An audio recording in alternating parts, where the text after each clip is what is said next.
Hi guys, we are going to solve this now. 9 minus 9 is 0. Here 0. Here 9 minus 9 is 0.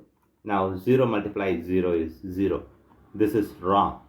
According to the rule of operations, as per the PEMDAS,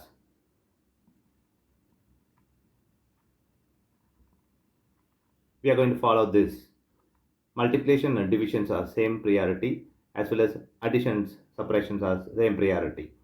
Now we have to follow the left to right in the equation. So 9 minus 9 multiply 9 minus 9. Now according to this PEMDAS, we have to follow this first. So 9 minus, this is 81 minus 9.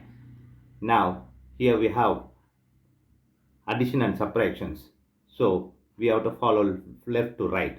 So from the left, here 72 minus 9. Now minus 72 minus 9 is minus 81. This is the correct answer.